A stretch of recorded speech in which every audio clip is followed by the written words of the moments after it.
고요한 사색의 시간, 지혜의 숲을 거닐라. 며칠 전 겨울의 한가운데서 잠시 봄처럼 따스했던 날이 있었습니다. 그 포근함에 속아 계절을 잊고 나온 꿀벌 한 마리를 본 기억이 납니다. 가끔은 그렇게 세상의 흐름을 미처 읽지 못하고 성급히 세상 밖으로 나오는 이들이 있지요. 그 꿀벌은 아마 벌집 안에서 봄이다 외치며 신나게 뛰쳐나왔을 겁니다. 붕붕거리며 즐겁게 날아다니는 모습이 눈에 선합니다. 하지만 그로부터 이틀쯤 지났을까요? 날씨는 다시 매서운 겨울의 얼굴로 돌아왔습니다. 저는 그날도 경내를 걷고 있었는데 바닥에 떨어져 싸늘하게 식어버린 꿀벌 2마리를 발견했습니다. 며칠 전 보았던 낯이 익은 바로 그 친구들이었습니다. 그 작은 생명의 마지막을 보며 문득 이런 생각이 들었습니다. 수만 마리의 꿀벌이 사는 거대한 벌집 안에서 이 2 친구의 사라짐은 그리 대수로운 일이 아닐지도 모릅니다. 하지만 이 작은 생명들도 나름의 기쁨과 슬픔을 안고 살다가 마지막 순간을 맞이했을 겁니다. 그들은 과연 마지막 순간에 발버둥치며 살려달라 외쳤을까요? 혹은 계절을 잘못 읽고 일찍 나온 자신을 탓하며 누군가를 원망하고 한을 품었을까요? 너무나 고요하고 얌전하게 죽어있는 그 모습을 보면서 지금 이 순간에도 온 세상에서는 인간을 포함한 수많은 생명들이 태어나고 사라짐을 반복하고 있다는 사실을 새삼 깨달았습니다. 그리고 그 거대한 생명의 순환 속에서 왜 나는 예외라고 생각하는 걸까 하는 질문이 떠올랐습니다. 왜 나는 그 흐름 속에 포함되면 안 되는 존재라고 여기는 걸까? 왜 나는 오늘도 심장이 뛰어야만 하고 내일 아침에도 당연히 숨을 쉴 수 있을 거라고 믿는 걸까? 그리고 나는 왜 이 땅에 더 오래 남아 있어야만 한다고 생각하는 걸까? 잊고 지냈던 이 질문을 죽은 꿀벌들이 제게 다시 던져주었습니다. 사실 지금 이 생에 인연이 닿은다 해도 그것은 전혀 이상한 일이 아닙니다. 우리 모두는 매 순간 이번 생을 마치고 다음 생을 맞이할 무한한 가능성 속에 열려 있습니다. 그럼에도 불구하고 지금 저는 무엇을 하고 있습니까? 바로 지금 이 순간 제 심장이 뛰고 숨을 쉴 수 있는 이 감사한 시간을 빌어 카메라 너머에 계실 여러분과 함께 부처님의 지혜를 나누고자 이 자리에 섰습니다. 우리가 지금이라는 단 하나의 순간을 공유하며 이렇게 마주하고 있다는 것은 실로 기적과도 같은 일입니다. 이 귀한 인연의 시간에 마음의 평화가 함께하기를 기원합니다. 오늘의 이야기가 당신의 마음에 작은 울림을 준다면 주변의 소중한 이들과 이 지혜를 나누어 주십시오. 선한 가르침을 나누는 것은 또 다른 좋은 인연을 짓는 것이며 저희 채널을 구독해 주시는 것은 그 지혜가 더 널리 퍼져나가도록 돕는 소중한 마음입니다. 오늘 함께 나눌 이야기는 어쩌면 만남과 헤어짐, 그리고 지나간 시간에 관한 우리 모두의 영원한 숙제일지도 모르겠습니다. 한 분께서 이런 사연을 보내오셨습니다. 지나감은 새로운 시작일까요? 라는 제목이었습니다. 안녕하세요. 저는 한때 지나친 진지함에 속아 살았습니다. 스님의 가르침 중에 바늘에 실을 꿰지 않고 바느질만 하는 어리석음에 대한 비유가 있었습니다. 제 삶이 꼭 그와 같았습니다. 마음 공부에 대한 욕심이 너무 커 눈이 멀었고 그 과정에서 가장 가까운 인연들과 멀어지고 관계가 끊어져 버렸습니다.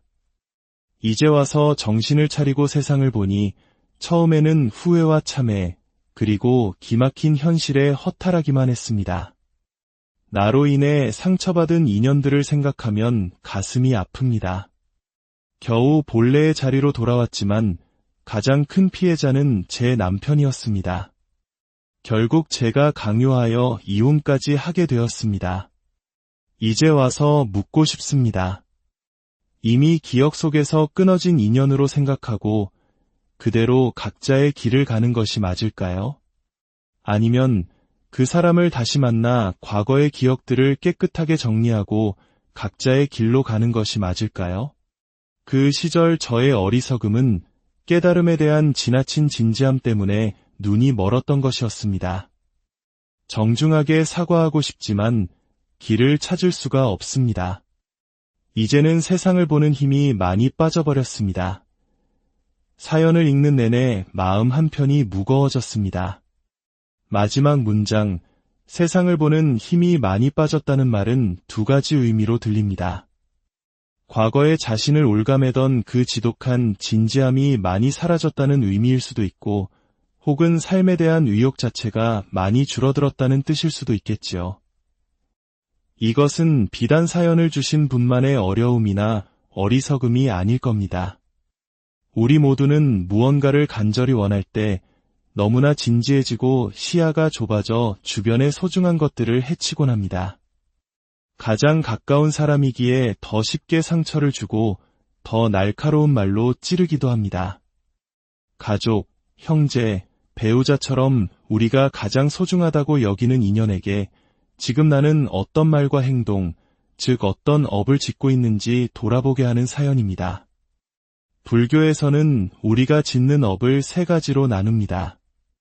몸으로 짓는 행위인 신업, 입으로 짓는 행위인 구업, 그리고 뜻으로 짓는 행위인 위업입니다. 이를 신구의 삼업이라 부릅니다. 그런데 이 세 가지 업이 지어지는 과정을 가만히 들여다보면 흥미로운 심리적 단계가 있습니다. 바로 탐진치 삼독의 과정입니다. 첫 번째 단계는 탐입니다. 마음속에 무언가를 간절히 원하는 마음이 생기는 것입니다.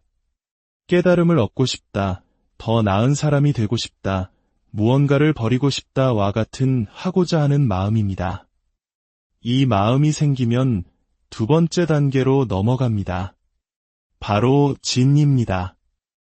여기서 진은 단순히 화를 내는 것만을 의미하지 않습니다.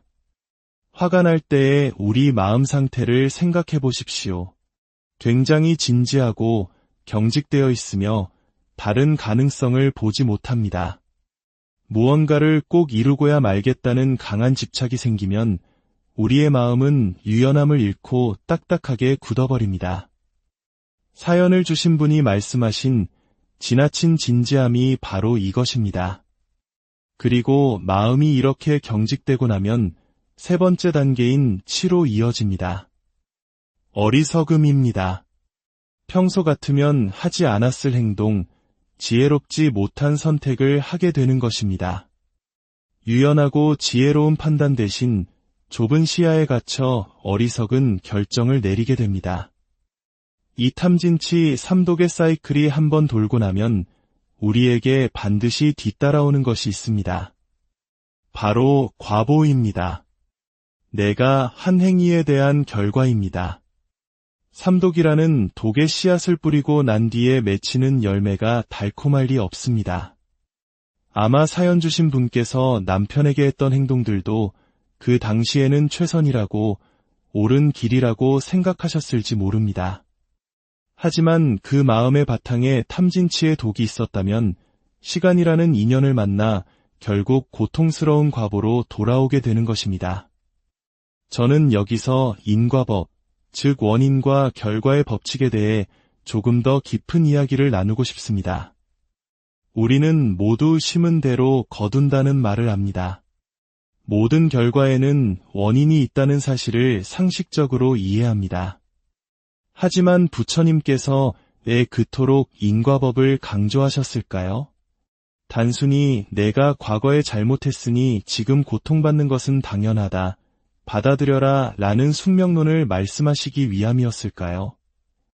저는 최근 몇 년 사이에 인과법의 무서운 진실 하나를 깨닫고 큰 충격을 받았습니다. 사과를 한번 생각해 보겠습니다. 우리가 먹는 둥글고 붉은 사과는 결과물입니다. 이 사과의 원인은 무엇입니까? 바로 작고 검은 사과 씨앗입니다.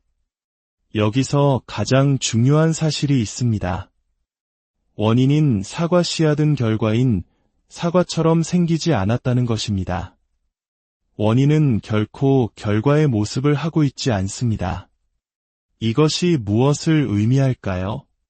바로 지금 나에게 고통이라는 결과를 가져온 과거의 어떤 원인은 그 당시에는 전혀 고통의 모습으로 보이지 않았을 수 있다는 뜻입니다. 오히려 그것은 아주 소중하고 귀중하고 아름답고 반드시 해야만 하는 옳은 일처럼 보였을 수 있습니다. 하지만 그 씨앗을 심고 시간과 인연이라는 물을 주어 키워냈더니 전혀 다른 모습의 고통이라는 열매가 맺힌 것입니다. 우리가 심고 있는 이 씨앗의 모양이 결과의 모양과 똑같다면 그 누구도 어리석은 씨앗을 심지 않을 겁니다. 눈에 보이니까요. 하지만 우리는 우리가 심는 씨앗이 어떤 열매를 맺게 될지 알 수 있는 지혜의 눈을 갖추고 있지 못합니다. 사연 주신 분의 이야기가 바로 그것입니다. 나는 그저 최선을 다해 노력했을 뿐인데요. 마음 공부를 열심히 했을 뿐인데요. 남편과의 인연이 너무 힘들어 과감하게 이혼을 선택했을 뿐인데요. 그 당시에는 그것이 현명하고 옳은 선택처럼 보였을 겁니다.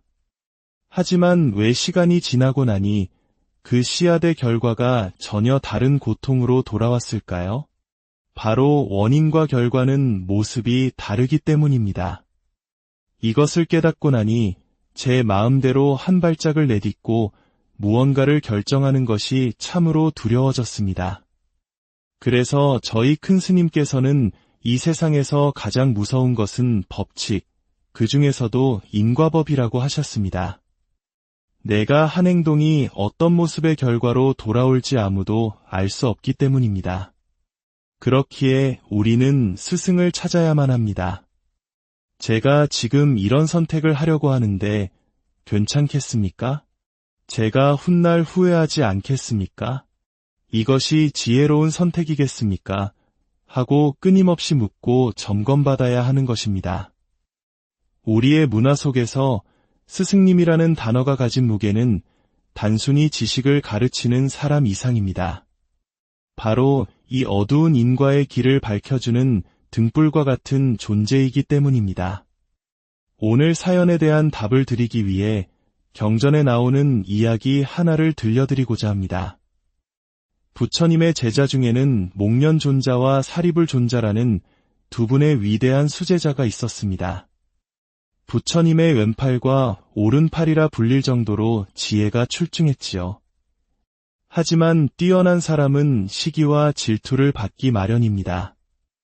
구팔리라는 한 스님이 이 두 분을 끊임없이 시기하고 미워하여 부처님께 찾아가 계속해서 험담을 했습니다.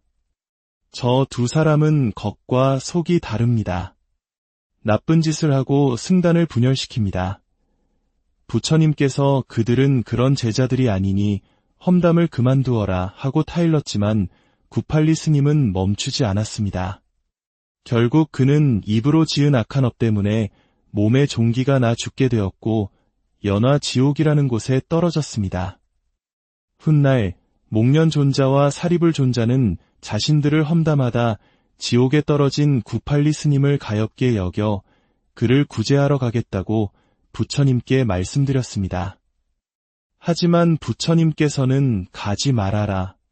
너희에게 아무런 이익이 없을 것이다. 라고 만류하셨습니다. 두 제자는 부처님의 깊은 뜻을 이해하지 못하고 자비심만 앞세워 결국 지옥으로 갔습니다. 그리고 고통받는 구팔리 스님을 불러내어 힘들지 않으십니까? 저희가 돕겠습니다. 라고 손을 내밀었습니다. 그 순간 구팔리 스님의 반응은 어땠을까요? 멀리까지 저를 구하러 와주셔서 감사합니다. 라고 했을까요? 아닙니다. 그는 두 제자를 보자마자 불같이 화를 냈다고 합니다. 너희들 때문에 내가 이곳에 떨어져 이 고생을 하고 있는데 내 앞에 또 나타나다니. 꼴도 보기 싫다. 그 원망의 말을 뱉자마자 구팔리 스님의 혀가 길게 뽑혀나와 소가 밭을 갈듯 쟁기질을 당하는 더 큰 고통의 과보를 즉시 받았다고 합니다. 그 모습을 본 두 제자는 그제야 부처님께서 애가지 말라고 하셨는지를 깨달았습니다. 지혜가 없는 자비는 때로 더 큰 고통의 씨앗을 뿌리기도 합니다. 우리가 내민 선의의 손길을 상대방이 감사함으로 받을 준비가 되어 있지 않다면 그 손길은 오히려 상대에게 더 큰 분노와 원망을 일으키는 계기가 될 수도 있다는 무서운 가르침입니다. 사연을 주신 분께 다시 돌아와 보겠습니다. 과거의 잘못으로 인해 헤어진 남편에게 찾아가 진심으로 사과하고 마음을 정리하고 싶다는 그 용기는 참으로 훌륭합니다. 당연히 박수받아야 할 마음입니다. 하지만 오늘 들려드린 982 스님의 이야기처럼 그 시도가 언제나 성공적인 결과를 가져오는 것은 아닙니다. 내가 진심을 다해 미안합니다. 그때는 제가 어리석었습니다. 라고 말했을 때 상대방 또한 괜찮습니다. 이제 이해합니다. 라고 답해줄 것이라는 보장은 어디에도 없습니다. 오히려 나의 등장은 그에게 잊고 있던 과거의 상처를 다시 들추어내고 아물어가던 상처에 소금을 뿌리는 일이 될 수도 있습니다. 나의 참회는 오히려 그에게 또 다른 고통의 씨앗이 될 수 있다는 것입니다. 부처님의 가르침은 때로 세상의 상식이나 도덕률과 달라 보일 때가 있습니다. 세상의 상식은 잘못했으면 당연히 찾아가서 사과해야 한다고 말합니다. 하지만 부처님의 지혜는 그보다 더 깊은 곳을 봅니다. 그 행동이 나와 상대방 모두에게 궁극적으로 더 큰 고통을 가져올 가능성이 있다면 과감히 멈추라고 가르칩니다. 그렇다면 어떻게 해야 할까요? 저는 이렇게 여쭙고 싶습니다. 그분을 다시 만나는 것이 과연 누구를 위한 것입니까? 그분의 상처를 치유하기 위한 것입니까? 아니면 나의 죄책감을 덜어내기 위한 것입니까? 만약 그 만남이 오히려 그분에게 더 큰 고통을 줄 수 있다면 진정으로 그를 위하는 길은 찾아가지 않는 것일 수 있습니다. 그리고 멀리서 그분의 행복과 평안을 진심으로 기도해 주는 것입니다. 과거의 기억을 억지로 청소하려 애쓰기보다 지금의 내가 변하는 것이 우선입니다.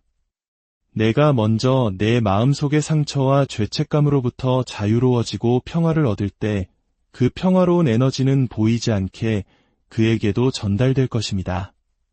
지나간 일은 이미 지나간 그대로의 인연입니다. 그것을 억지로 되돌리려 할 때 새로운 고통이 시작됩니다. 지나간 것을 새로운 시작으로 만드는 유일한 방법은 과거에 묶여 사는 것이 아니라 지금 여기에서 새로운 씨앗을 심는 것입니다. 지혜의 씨앗, 자비의 씨앗, 그리고 평화의 씨앗을 말입니다. 당신이 심는 오늘의 작은 씨앗이 어떤 모습의 열매를 맺을지 우리는 알 수 없습니다. 그러니 부디 지혜로운 스승의 가르침 안에서 모든 걸음걸음을 신중히 내디드시길 바랍니다. 당신의 마음속에 진정한 고요한 사색의 시간, 지혜의 숲을 거닐라. 며칠 전 겨울의 한가운데서 잠시 봄처럼 따스했던 날이 있었습니다. 그 포근함에 속아 계절을 잊고 나온 꿀벌 한 마리를 본 기억이 납니다. 가끔은 그렇게 세상의 흐름을 미처 읽지 못하고 성급히 세상 밖으로 나오는 이들이 있지요. 그 꿀벌은 아마 벌집 안에서 봄이다 외치며 신나게 뛰쳐나왔을 겁니다. 붕붕거리며 즐겁게 날아다니는 모습이 눈에 선합니다. 하지만 그로부터 이틀쯤 지났을까요? 날씨는 다시 매서운 겨울의 얼굴로 돌아왔습니다. 저는 그날도 경내를 걷고 있었는데 바닥에 떨어져 사늘하게 식어버린 꿀벌 2마리를 발견했습니다. 며칠 전 보았던 낯이 익은 바로 그 친구들이었습니다. 그 작은 생명의 마지막을 보며 문득 이런 생각이 들었습니다. 수만 마리의 꿀벌이 사는 거대한 벌집 안에서 이 두 친구의 사라짐은 그리 대수로운 일이 아닐지도 모릅니다. 하지만 이 작은 생명들도 나름의 기쁨과 슬픔을 안고 살다가 마지막 순간을 맞이했을 겁니다. 그들은 과연 마지막 순간에 발버둥치며 살려달라 외쳤을까요? 혹은 계절을 잘못 읽고 일찍 나온 자신을 탓하며 누군가를 원망하고 한을 품었을까요? 너무나 고요하고 얌전하게 죽어있는 그 모습을 보면서 지금 이 순간에도 온 세상에서는 인간을 포함한 수많은 생명들이 태어나고 사라짐을 반복하고 있다는 사실을 새삼 깨달았습니다. 그리고 그 거대한 생명의 순환 속에서 왜 나는 예외라고 생각하는 걸까 하는 질문이 떠올랐습니다. 왜 나는 그 흐름 속에 포함되면 안 되는 존재라고 여기는 걸까? 왜 나는 오늘도 심장이 뛰어야만 하고 내일 아침에도 당연히 숨을 쉴 수 있을 거라고 믿는 걸까? 그리고 나는 왜 이 땅에 더 오래 남아 있어야만 한다고 생각하는 걸까? 잊고 지냈던 이 질문을 죽은 꿀벌들이 제게 다시 던져주었습니다. 사실 지금 이 생에 인연이 다한다 해도 그것은 전혀 이상한 일이 아닙니다. 우리 모두는 매 순간 이번 생을 마치고 다음 생을 맞이할 무한한 가능성 속에 열려 있습니다. 그럼에도 불구하고 지금 저는 무엇을 하고 있습니까? 바로 지금 이 순간 제 심장이 뛰고 숨을 쉴 수 있는 이 감사한 시간을 빌어 카메라 너머에 계실 여러분과 함께 부처님의 지혜를 나누고자 이 자리에 섰습니다. 우리가 지금이라는 단 하나의 순간을 공유하며 이렇게 마주하고 있다는 것은 실로 기적과도 같은 일입니다. 이 귀한 인연의 시간에 마음의 평화가 함께하기를 기원합니다. 오늘의 이야기가 당신의 마음에 작은 울림을 준다면 주변의 소중한 이들과 이 지혜를 나누어 주십시오. 선한 가르침을 나누는 것은 또 다른 좋은 인연을 짓는 것이며 저희 채널을 구독해 주시는 것은 그 지혜가 더 널리 퍼져나가도록 돕는 소중한 마음입니다. 오늘 함께 나눌 이야기는 어쩌면 만남과 헤어짐, 그리고 지나간 시간에 관한 우리 모두의 영원한 숙제일지도 모르겠습니다. 한 분께서 이런 사연을 보내오셨습니다. 지나감은 새로운 시작일까요? 라는 제목이었습니다. 안녕하세요. 저는 한때 지나친 진지함에 속아 살았습니다. 스님의 가르침 중에 바늘에 실을 꿰지 않고 바느질만 하는 어리석음에 대한 비유가 있었습니다. 제 삶이 꼭 그와 같았습니다. 마음 공부에 대한 욕심이 너무 커 눈이 멀었고 그 과정에서 가장 가까운 인연들과 멀어지고 관계가 끊어져 버렸습니다. 이제 와서 정신을 차리고 세상을 보니 처음에는 후회와 참회, 그리고 기막힌 현실에 허탈하기만 했습니다. 나로 인해 상처받은 인연들을 생각하면 가슴이 아픕니다. 겨우 본래의 자리로 돌아왔지만 가장 큰 피해자는 제 남편이었습니다. 결국 제가 강요하여 이혼까지 하게 되었습니다. 이제 와서 묻고 싶습니다. 이미 기억 속에서 끊어진 인연으로 생각하고 그대로 각자의 길을 가는 것이 맞을까요? 아니면 그 사람을 다시 만나 과거의 기억들을 깨끗하게 정리하고 각자의 길로 가는 것이 맞을까요? 그 시절 저의 어리석음은 깨달음에 대한 지나친 진지함 때문에 눈이 멀었던 것이었습니다. 정중하게 사과하고 싶지만 길을 찾을 수가 없습니다. 이제는 세상을 보는 힘이 많이 빠져버렸습니다. 사연을 읽는 내내 마음 한편이 무거워졌습니다. 마지막 문장, 세상을 보는 힘이 많이 빠졌다는 말은 두 가지 의미로 들립니다. 과거에 자신을 올가매던 그 지독한 진지함이 많이 사라졌다는 의미일 수도 있고, 혹은 삶에 대한 의욕 자체가 많이 줄어들었다는 뜻일 수도 있겠지요. 이것은 비단 사연을 주신 분만의 어려움이나 어리석음이 아닐 겁니다. 우리 모두는 무언가를 간절히 원할 때 너무나 진지해지고 시야가 좁아져 주변의 소중한 것들을 해치곤 합니다. 가장 가까운 사람이기에 더 쉽게 상처를 주고 더 날카로운 말로 찌르기도 합니다. 가족, 형제, 배우자처럼 우리가 가장 소중하다고 여기는 인연에게 지금 나는 어떤 말과 행동, 즉 어떤 업을 짓고 있는지 돌아보게 하는 사연입니다. 불교에서는 우리가 짓는 업을 세 가지로 나눕니다. 몸으로 짓는 행위인 신업, 입으로 짓는 행위인 구업, 그리고 뜻으로 짓는 행위인 위업입니다. 이를 신구의 삼업이라 부릅니다. 그런데 이 세 가지 업이 지어지는 과정을 가만히 들여다보면 흥미로운 심리적 단계가 있습니다. 바로 탐진치 삼독의 과정입니다. 첫 번째 단계는 탐입니다. 마음속에 무언가를 간절히 원하는 마음이 생기는 것입니다. 깨달음을 얻고 싶다, 더 나은 사람이 되고 싶다, 무언가를 버리고 싶다와 같은 하고자 하는 마음입니다. 이 마음이 생기면 두 번째 단계로 넘어갑니다. 바로 진입니다. 여기서 진은 단순히 화를 내는 것만을 의미하지 않습니다. 화가 날 때의 우리 마음 상태를 생각해 보십시오. 굉장히 진지하고 경직되어 있으며 다른 가능성을 보지 못합니다. 무언가를 꼭 이루고야 말겠다는 강한 집착이 생기면 우리의 마음은 유연함을 잃고 딱딱하게 굳어버립니다. 사연을 주신 분이 말씀하신 지나친 진지함이 바로 이것입니다. 그리고 마음이 이렇게 경직되고 나면 세 번째 단계인 치로 이어집니다. 어리석음입니다. 평소 같으면 하지 않았을 행동, 지혜롭지 못한 선택을 하게 되는 것입니다. 유연하고 지혜로운 판단 대신 좁은 시야에 갇혀 어리석은 결정을 내리게 됩니다.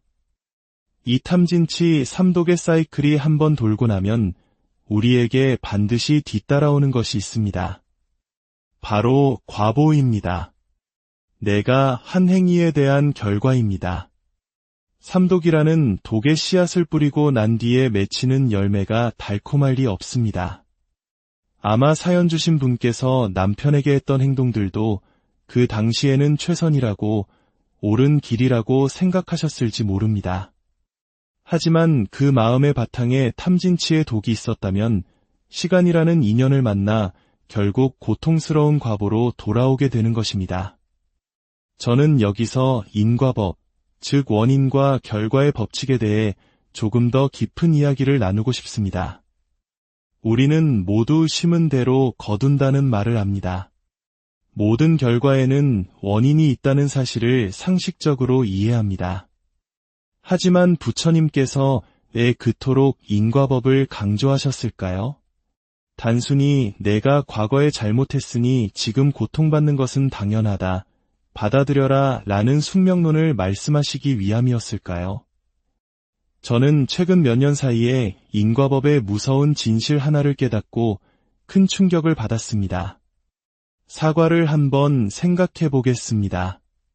우리가 먹는 둥글고 붉은 사과는 결과물입니다.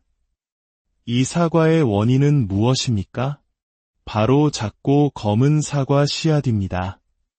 여기서 가장 중요한 사실이 있습니다. 원인인 사과 씨앗은 결과인 사과처럼 생기지 않았다는 것입니다. 원인은 결코 결과의 모습을 하고 있지 않습니다. 이것이 무엇을 의미할까요? 바로 지금 나에게 고통이라는 결과를 가져온 과거의 어떤 원인은 그 당시에는 전혀 고통의 모습으로 보이지 않았을 수 있다는 뜻입니다. 오히려 그것은 아주 소중하고 귀중하고 아름답고 반드시 해야만 하는 옳은 일처럼 보였을 수 있습니다. 하지만 그 씨앗을 심고 시간과 인연이라는 물을 주어 키워냈더니 전혀 다른 모습의 고통이라는 열매가 맺힌 것입니다. 우리가 심고 있는 이 씨앗의 모양이 결과의 모양과 똑같다면 그 누구도 어리석은 씨앗을 심지 않을 겁니다. 눈에 보이니까요. 하지만 우리는 우리가 심는 씨앗이 어떤 열매를 맺게 될지 알 수 있는 지혜의 눈을 갖추고 있지 못합니다. 사연 주신 분의 이야기가 바로 그것입니다. 나는 그저 최선을 다해 노력했을 뿐인데요. 마음 공부를 열심히 했을 뿐인데요. 남편과의 인연이 너무 힘들어 과감하게 이혼을 선택했을 뿐인데요. 그 당시에는 그것이 현명하고 옳은 선택처럼 보였을 겁니다. 하지만 왜 시간이 지나고 나니 그 씨앗의 결과가 전혀 다른 고통으로 돌아왔을까요? 바로 원인과 결과는 모습이 다르기 때문입니다. 이것을 깨닫고 나니 제 마음대로 한 발짝을 내딛고 무언가를 결정하는 것이 참으로 두려워졌습니다. 그래서 저희 큰 스님께서는 이 세상에서 가장 무서운 것은 법칙, 그 중에서도 인과법이라고 하셨습니다. 내가 한 행동이 어떤 모습의 결과로 돌아올지 아무도 알 수 없기 때문입니다. 그렇기에 우리는 스승을 찾아야만 합니다. 제가 지금 이런 선택을 하려고 하는데 괜찮겠습니까? 제가 훗날 후회하지 않겠습니까? 이것이 지혜로운 선택이겠습니까? 하고 끊임없이 묻고 점검받아야 하는 것입니다. 우리의 문화 속에서 스승님이라는 단어가 가진 무게는 단순히 지식을 가르치는 사람 이상입니다. 바로 이 어두운 인과의 길을 밝혀주는 등불과 같은 존재이기 때문입니다. 오늘 사연에 대한 답을 드리기 위해 경전에 나오는 이야기 하나를 들려드리고자 합니다. 부처님의 제자 중에는 목련존자와 사리불존자라는 두 분의 위대한 수제자가 있었습니다. 부처님의 왼팔과 오른팔이라 불릴 정도로 지혜가 출중했지요. 하지만 뛰어난 사람은 시기와 질투를 받기 마련입니다. 구팔리라는 한 스님이 이 두 분을 끊임없이 시기하고 미워하여 부처님께 찾아가 계속해서 험담을 했습니다. 저 두 사람은 겉과 속이 다릅니다. 나쁜 짓을 하고 승단을 분열시킵니다. 부처님께서 그들은 그런 제자들이 아니니 험담을 그만두어라 하고 타일렀지만 구팔리 스님은 멈추지 않았습니다. 결국 그는 입으로 지은 악한 업 때문에 몸에 종기가 나 죽게 되었고 연화 지옥이라는 곳에 떨어졌습니다. 훗날 목련존자와 사리불존자는 자신들을 험담하다 지옥에 떨어진 구팔리 스님을 가엾게 여겨 그를 구제하러 가겠다고 부처님께 말씀드렸습니다. 하지만 부처님께서는 가지 말아라. 너희에게 아무런 이익이 없을 것이다. 라고 만류하셨습니다. 두 제자는 부처님의 깊은 뜻을 이해하지 못하고 자비심만 앞세워 결국 지옥으로 갔습니다. 그리고 고통받는 구팔리 스님을 불러내어 힘들지 않으십니까? 저희가 돕겠습니다. 라고 손을 내밀었습니다. 그 순간 구팔리 스님의 반응은 어땠을까요? 멀리까지 저를 구하러 와주셔서 감사합니다. 라고 했을까요? 아닙니다. 그는 두 제자를 보자마자 불같이 화를 냈다고 합니다. 너희들 때문에 내가 이곳에 떨어져 이 고생을 하고 있는데 내 앞에 또 나타나다니. 꼴도 보기 싫다. 그 원망의 말을 뱉자마자 구팔리 스님의 혀가 길게 뽑혀나와 소가 밭을 갈듯 쟁기질을 당하는 더 큰 고통의 과보를 즉시 받았다고 합니다. 그 모습을 본 두 제자는 그제야 부처님께서 애가지 말라고 하셨는지를 깨달았습니다. 지혜가 없는 자비는 때로 더 큰 고통의 씨앗을 뿌리기도 합니다. 우리가 내민 선의의 손길을 상대방이 감사함으로 받을 준비가 되어 있지 않다면 그 손길은 오히려 상대에게 더 큰 분노와 원망을 일으키는 계기가 될 수도 있다는 무서운 가르침입니다. 사연을 주신 분께 다시 돌아와 보겠습니다. 과거의 잘못으로 인해 헤어진 남편에게 찾아가 진심으로 사과하고 마음을 정리하고 싶다는 그 용기는 참으로 훌륭합니다. 당연히 박수받아야 할 마음입니다. 하지만 오늘 들려드린 구팔리 스님의 이야기처럼 그 시도가 언제나 성공적인 결과를 가져오는 것은 아닙니다. 내가 진심을 다해 미안합니다. 그때는 제가 어리석었습니다. 라고 말했을 때 상대방 또한 괜찮습니다. 이제 이해합니다. 라고 답해줄 것이라는 보장은 어디에도 없습니다. 오히려 나의 등장은 그에게 잊고 있던 과거의 상처를 다시 들추어내고 아물어가던 상처에 소금을 뿌리는 일이 될 수도 있습니다. 나의 참회는 오히려 그에게 또 다른 고통의 씨앗이 될 수 있다는 것입니다. 부처님의 가르침은 때로 세상의 상식이나 도덕률과 달라 보일 때가 있습니다. 세상의 상식은 잘못했으면 당연히 찾아가서 사과해야 한다고 말합니다. 하지만 부처님의 지혜는 그보다 더 깊은 곳을 봅니다. 그 행동이 나와 상대방 모두에게 궁극적으로 더 큰 고통을 가져올 가능성이 있다면 과감히 멈추라고 가르칩니다. 그렇다면 어떻게 해야 할까요? 저는 이렇게 여쭙고 싶습니다. 그분을 다시 만나는 것이 과연 누구를 위한 것입니까? 그분의 상처를 치유하기 위한 것입니까? 아니면 나의 죄책감을 덜어내기 위한 것입니까? 만약 그 만남이 오히려 그분에게 더 큰 고통을 줄 수 있다면 진정으로 그를 위하는 길은 찾아가지 않는 것일 수 있습니다. 그리고 멀리서 그분의 행복과 평안을 진심으로 기도해 주는 것입니다. 과거의 기억을 억지로 청소하려 애쓰기보다 지금의 내가 변하는 것이 우선입니다. 내가 먼저 내 마음속의 상처와 죄책감으로부터 자유로워지고 평화를 얻을 때 그 평화로운 에너지는 보이지 않게 그에게도 전달될 것입니다. 지나간 일은 이미 지나간 그대로의 인연입니다. 그것을 억지로 되돌리려 할 때 새로운 고통이 시작됩니다. 지나간 것을 새로운 시작으로 만드는 유일한 방법은 과거에 묶여 사는 것이 아니라 지금 여기에서 새로운 씨앗을 심는 것입니다. 지혜의 씨앗, 자비의 씨앗, 그리고 평화의 씨앗을 말입니다. 당신이 심는 오늘의 작은 씨앗이 어떤 모습의 열매를 맺을지 우리는 알 수 없습니다. 그러니 부디 지혜로운 스승의 가르침 안에서 모든 걸음걸음을 신중히 내디드시길 바랍니다. 당신의 마음속에 진정한 고요한 사색의 시간, 지혜의 숲을 거닐라. 며칠 전 겨울의 한가운데서 잠시 봄처럼 따스했던 날이 있었습니다. 그 포근함에 속아 계절을 잊고 나온 꿀벌 한 마리를 본 기억이 납니다.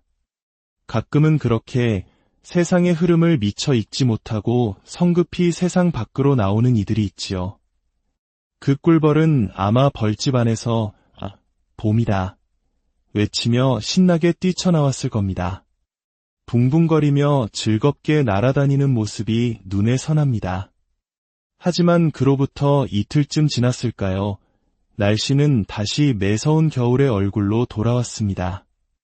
저는 그날도 경내를 걷고 있었는데 바닥에 떨어져 사늘하게 식어버린 꿀벌 2마리를 발견했습니다. 며칠 전 보았던 낯이 익은 바로 그 친구들이었습니다. 그 작은 생명의 마지막을 보며 문득 이런 생각이 들었습니다. 수만 마리의 꿀벌이 사는 거대한 벌집 안에서 이 2 친구의 사라짐은 그리 대수로운 일이 아닐지도 모릅니다. 하지만 이 작은 생명들도 나름의 기쁨과 슬픔을 안고 살다가 마지막 순간을 맞이했을 겁니다. 그들은 과연 마지막 순간에 발버둥치며 살려달라 외쳤을까요? 혹은 계절을 잘못 읽고 일찍 나온 자신을 탓하며 누군가를 원망하고 한을 품었을까요? 너무나 고요하고 얌전하게 죽어있는 그 모습을 보면서 지금 이 순간에도 온 세상에서는 인간을 포함한 수많은 생명들이 태어나고 사라짐을 반복하고 있다는 사실을 새삼 깨달았습니다. 그리고 그 거대한 생명의 순환 속에서 왜 나는 예외라고 생각하는 걸까 하는 질문이 떠올랐습니다. 왜 나는 그 흐름 속에 포함되면 안 되는 존재라고 여기는 걸까? 왜 나는 오늘도 심장이 뛰어야만 하고 내일 아침에도 당연히 숨을 쉴 수 있을 거라고 믿는 걸까? 그리고 나는 왜 이 땅에 더 오래 남아 있어야만 한다고 생각하는 걸까? 잊고 지냈던 이 질문을 죽은 꿀벌들이 제게 다시 던져주었습니다. 사실 지금 이 생에 인연이 다한다 해도 그것은 전혀 이상한 일이 아닙니다. 우리 모두는 매 순간 이번 생을 마치고 다음 생을 맞이할 무한한 가능성 속에 열려 있습니다. 그럼에도 불구하고 지금 저는 무엇을 하고 있습니까? 바로 지금 이 순간 제 심장이 뛰고 숨을 쉴 수 있는 이 감사한 시간을 빌어 카메라 너머에 계실 여러분과 함께 부처님의 지혜를 나누고자 이 자리에 섰습니다. 우리가 지금이라는 단 하나의 순간을 공유하며 이렇게 마주하고 있다는 것은 실로 기적과도 같은 일입니다. 이 귀한 인연의 시간에 마음의 평화가 함께하기를 기원합니다. 오늘의 이야기가 당신의 마음에 작은 울림을 준다면 주변의 소중한 이들과 이 지혜를 나누어 주십시오. 선한 가르침을 나누는 것은 또 다른 좋은 인연을 짓는 것이며 저희 채널을 구독해 주시는 것은 그 지혜가 더 널리 퍼져나가도록 돕는 소중한 마음입니다. 오늘 함께 나눌 이야기는 어쩌면 만남과 헤어짐, 그리고 지나간 시간에 관한 우리 모두의 영원한 숙제일지도 모르겠습니다. 한 분께서 이런 사연을 보내오셨습니다. 지나감은 새로운 시작일까요? 라는 제목이었습니다. 안녕하세요. 저는 한때 지나친 진지함에 속아 살았습니다. 스님의 가르침 중에 바늘에 실을 꿰지 않고 바느질만 하는 어리석음에 대한 비유가 있었습니다. 제 삶이 꼭 그와 같았습니다. 마음 공부에 대한 욕심이 너무 커 눈이 멀었고 그 과정에서 가장 가까운 인연들과 멀어지고 관계가 끊어져 버렸습니다. 이제 와서 정신을 차리고 세상을 보니 처음에는 후회와 참회, 그리고 기막힌 현실에 허탈하기만 했습니다. 나로 인해 상처받은 인연들을 생각하면 가슴이 아픕니다. 겨우 본래의 자리로 돌아왔지만 가장 큰 피해자는 제 남편이었습니다. 결국 제가 강요하여 이혼까지 하게 되었습니다. 이제 와서 묻고 싶습니다. 이미 기억 속에서 끊어진 인연으로 생각하고 그대로 각자의 길을 가는 것이 맞을까요? 아니면 그 사람을 다시 만나 과거의 기억들을 깨끗하게 정리하고 각자의 길로 가는 것이 맞을까요? 그 시절 저의 어리석음은 깨달음에 대한 지나친 진지함 때문에 눈이 멀었던 것이었습니다. 정중하게 사과하고 싶지만 길을 찾을 수가 없습니다. 이제는 세상을 보는 힘이 많이 빠져버렸습니다. 사연을 읽는 내내 마음 한편이 무거워졌습니다. 마지막 문장, 세상을 보는 힘이 많이 빠졌다는 말은 두 가지 의미로 들립니다. 과거에 자신을 올가매던 그 지독한 진지함이 많이 사라졌다는 의미일 수도 있고, 혹은 삶에 대한 의욕 자체가 많이 줄어들었다는 뜻일 수도 있겠지요. 이것은 비단 사연을 주신 분만의 어려움이나 어리석음이 아닐 겁니다. 우리 모두는 무언가를 간절히 원할 때 너무나 진지해지고 시야가 좁아져 주변의 소중한 것들을 해치곤 합니다. 가장 가까운 사람이기에 더 쉽게 상처를 주고 더 날카로운 말로 찌르기도 합니다. 가족, 형제, 배우자처럼 우리가 가장 소중하다고 여기는 인연에게 지금 나는 어떤 말과 행동, 즉 어떤 업을 짓고 있는지 돌아보게 하는 사연입니다. 불교에서는 우리가 짓는 업을 세 가지로 나눕니다. 몸으로 짓는 행위인 신업, 입으로 짓는 행위인 구업, 그리고 뜻으로 짓는 행위인 위업입니다. 이를 신구의 삼업이라 부릅니다. 그런데 이 세 가지 업이 지어지는 과정을 가만히 들여다보면 흥미로운 심리적 단계가 있습니다. 바로 탐진치 삼독의 과정입니다. 첫 번째 단계는 탐입니다. 마음속에 무언가를 간절히 원하는 마음이 생기는 것입니다. 깨달음을 얻고 싶다, 더 나은 사람이 되고 싶다, 무언가를 버리고 싶다와 같은 하고자 하는 마음입니다. 이 마음이 생기면 두 번째 단계로 넘어갑니다. 바로 진입니다. 여기서 진은 단순히 화를 내는 것만을 의미하지 않습니다. 화가 날 때의 우리 마음 상태를 생각해 보십시오. 굉장히 진지하고 경직되어 있으며 다른 가능성을 보지 못합니다. 무언가를 꼭 이루고야 말겠다는 강한 집착이 생기면 우리의 마음은 유연함을 잃고 딱딱하게 굳어버립니다. 사연을 주신 분이 말씀하신 지나친 진지함이 바로 이것입니다. 그리고 마음이 이렇게 경직되고 나면 세 번째 단계인 치로 이어집니다. 어리석음입니다. 평소 같으면 하지 않았을 행동, 지혜롭지 못한 선택을 하게 되는 것입니다. 유연하고 지혜로운 판단 대신 좁은 시야에 갇혀 어리석은 결정을 내리게 됩니다. 이 탐진치 삼독의 사이클이 한번 돌고 나면 우리에게 반드시 뒤따라오는 것이 있습니다. 바로 과보입니다. 내가 한 행위에 대한 결과입니다. 삼독이라는 독의 씨앗을 뿌리고 난 뒤에 맺히는 열매가 달콤할 리 없습니다. 아마 사연 주신 분께서 남편에게 했던 행동들도 그 당시에는 최선이라고 옳은 길이라고 생각하셨을지 모릅니다. 하지만 그 마음의 바탕에 탐진치의 독이 있었다면 시간이라는 인연을 만나 결국 고통스러운 과보로 돌아오게 되는 것입니다. 저는 여기서 인과법, 즉 원인과 결과의 법칙에 대해 조금 더 깊은 이야기를 나누고 싶습니다. 우리는 모두 심은 대로 거둔다는 말을 압니다. 모든 결과에는 원인이 있다는 사실을 상식적으로 이해합니다. 하지만 부처님께서 왜 그토록 인과법을 강조하셨을까요? 단순히 내가 과거에 잘못했으니 지금 고통받는 것은 당연하다, 받아들여라 라는 숙명론을 말씀하시기 위함이었을까요? 저는 최근 몇 년 사이에 인과법의 무서운 진실 하나를 깨닫고 큰 충격을 받았습니다.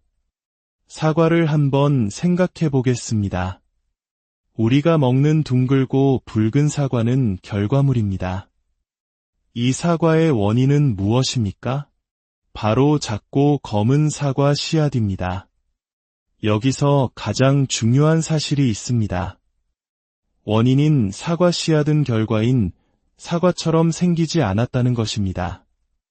원인은 결코 결과의 모습을 하고 있지 않습니다. 이것이 무엇을 의미할까요? 바로 지금 나에게 고통이라는 결과를 가져온 과거의 어떤 원인은 그 당시에는 전혀 고통의 모습으로 보이지 않았을 수 있다는 뜻입니다. 오히려 그것은 아주 소중하고 귀중하고 아름답고 반드시 해야만 하는 옳은 일처럼 보였을 수 있습니다. 하지만 그 씨앗을 심고 시간과 인연이라는 물을 주어 키워냈더니 전혀 다른 모습의 고통이라는 열매가 맺힌 것입니다. 우리가 심고 있는 이 씨앗의 모양이 결과의 모양과 똑같다면 그 누구도 어리석은 씨앗을 심지 않을 겁니다. 눈에 보이니까요. 하지만 우리는 우리가 심는 씨앗이 어떤 열매를 맺게 될지 알 수 있는 지혜의 눈을 갖추고 있지 못합니다. 사연 주신 분의 이야기가 바로 그것입니다. 나는 그저 최선을 다해 노력했을 뿐인데요. 마음 공부를 열심히 했을 뿐인데요. 남편과의 인연이 너무 힘들어 과감하게 이혼을 선택했을 뿐인데요. 그 당시에는 그것이 현명하고 옳은 선택처럼 보였을 겁니다. 하지만 왜 시간이 지나고 나니 그 씨앗의 결과가 전혀 다른 고통으로 돌아왔을까요? 바로 원인과 결과는 모습이 다르기 때문입니다. 이것을 깨닫고 나니 제 마음대로 한 발짝을 내딛고 무언가를 결정하는 것이 참으로 두려워졌습니다. 그래서 저희 큰 스님께서는 이 세상에서 가장 무서운 것은 법칙, 그 중에서도 인과법이라고 하셨습니다.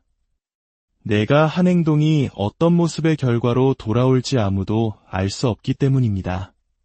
그렇기에 우리는 스승을 찾아야만 합니다. 제가 지금 이런 선택을 하려고 하는데 괜찮겠습니까? 제가 훗날 후회하지 않겠습니까? 이것이 지혜로운 선택이겠습니까? 하고 끊임없이 묻고 점검받아야 하는 것입니다.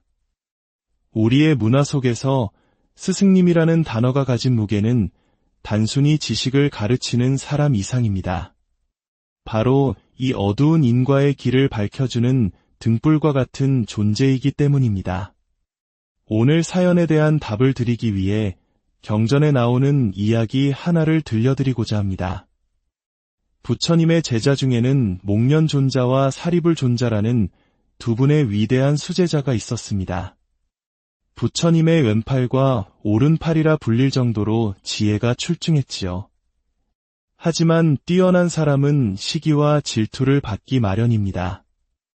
구팔리라는 한 스님이 이 두 분을 끊임없이 시기하고 미워하여 부처님께 찾아가 계속해서 험담을 했습니다.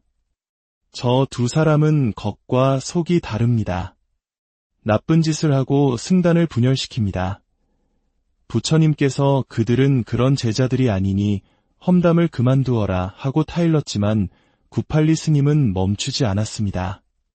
결국 그는 입으로 지은 악한 업 때문에 몸에 종기가 나 죽게 되었고 연화 지옥이라는 곳에 떨어졌습니다. 훗날 목련 존자와 사리불 존자는 자신들을 험담하다 지옥에 떨어진 구팔리 스님을 가엾게 여겨 그를 구제하러 가겠다고 부처님께 말씀드렸습니다. 하지만 부처님께서는 가지 말아라. 너희에게 아무런 이익이 없을 것이다. 라고 만류하셨습니다. 두 제자는 부처님의 깊은 뜻을 이해하지 못하고 자비심만 앞세워 결국 지옥으로 갔습니다. 그리고 고통받는 구팔리 스님을 불러내어 힘들지 않으십니까? 저희가 돕겠습니다. 라고 손을 내밀었습니다. 그 순간 구팔리 스님의 반응은 어땠을까요? 멀리까지 저를 구하러 와주셔서 감사합니다. 라고 했을까요? 아닙니다. 그는 두 제자를 보자마자 불같이 화를 냈다고 합니다. 너희들 때문에 내가 이곳에 떨어져 이 고생을 하고 있는데 내 앞에 또 나타나다니. 꼴도 보기 싫다. 그 원망의 말을 뱉자마자 구팔리 스님의 혀가 길게 뽑혀나와 소가 밭을 갈듯 쟁기질을 당하는 더 큰 고통의 과보를 즉시 받았다고 합니다. 그 모습을 본 두 제자는 그제야 부처님께서 애가지 말라고 하셨는지를 깨달았습니다. 지혜가 없는 자비는 때로 더 큰 고통의 씨앗을 뿌리기도 합니다. 우리가 내민 선의의 손길을 상대방이 감사함으로 받을 준비가 되어 있지 않다면 그 손길은 오히려 상대에게 더 큰 분노와 원망을 일으키는 계기가 될 수도 있다는 무서운 가르침입니다. 사연을 주신 분께 다시 돌아와 보겠습니다. 과거의 잘못으로 인해 헤어진 남편에게 찾아가 진심으로 사과하고 마음을 정리하고 싶다는 그 용기는 참으로 훌륭합니다. 당연히 박수받아야 할 마음입니다. 하지만 오늘 들려드린 구팔리 스님의 이야기처럼 그 시도가 언제나 성공적인 결과를 가져오는 것은 아닙니다. 내가 진심을 다해 미안합니다. 그때는 제가 어리석었습니다. 라고 말했을 때 상대방 또한 괜찮습니다. 이제 이해합니다.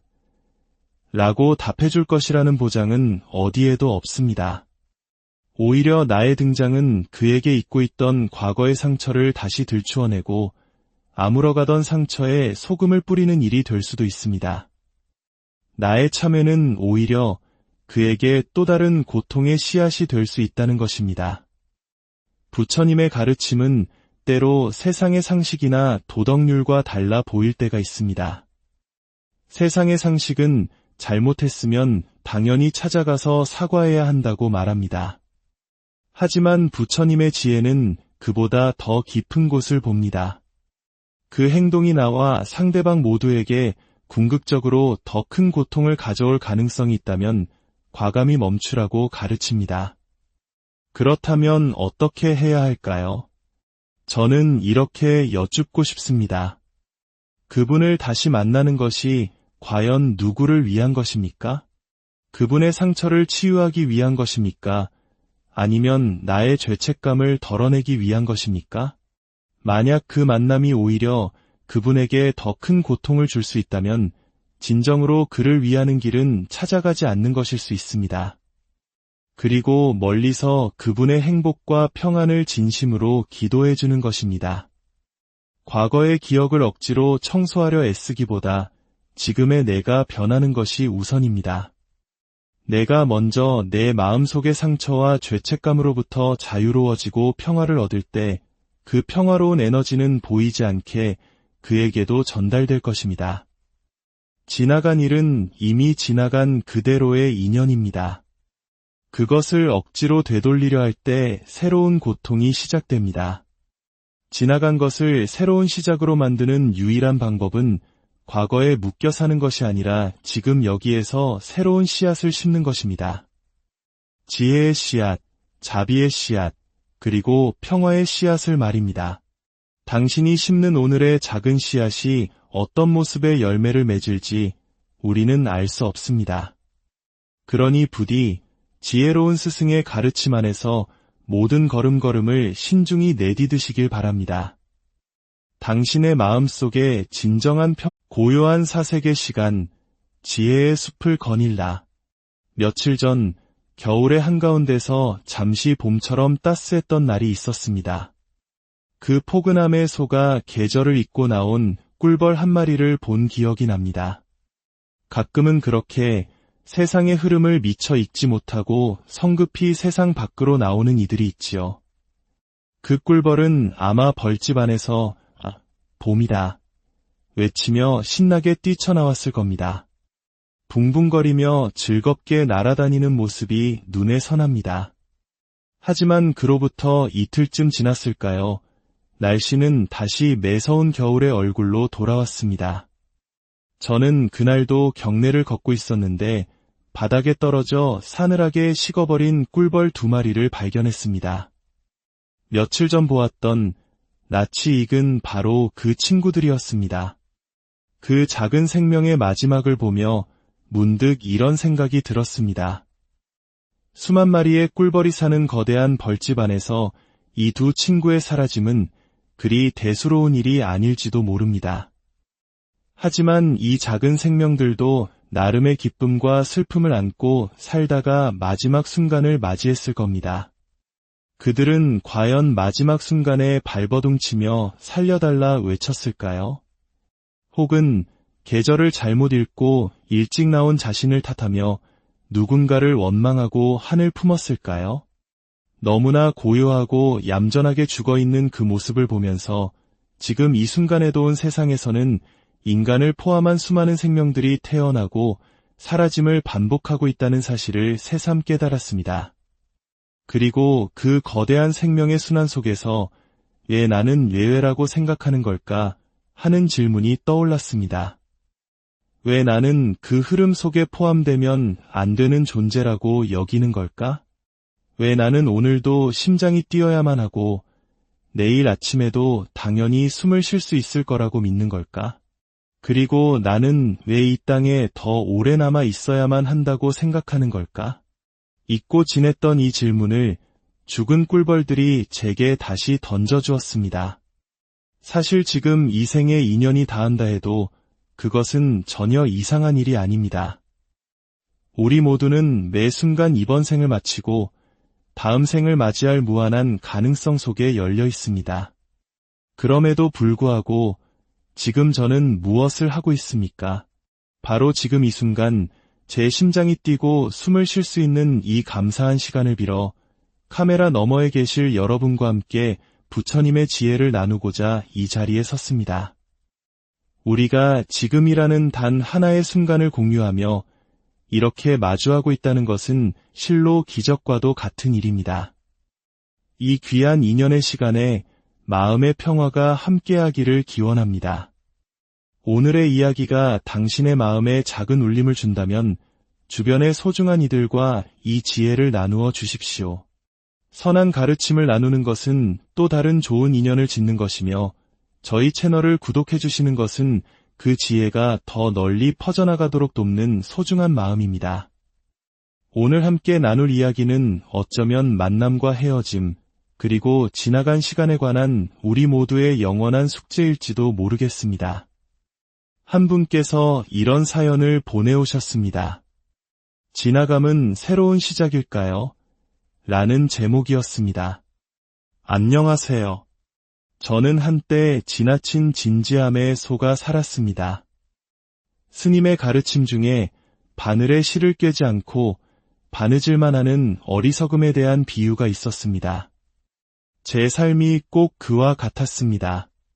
마음 공부에 대한 욕심이 너무 커 눈이 멀었고 그 과정에서 가장 가까운 인연들과 멀어지고 관계가 끊어져 버렸습니다. 이제 와서 정신을 차리고 세상을 보니 처음에는 후회와 참회, 그리고 기막힌 현실에 허탈하기만 했습니다. 나로 인해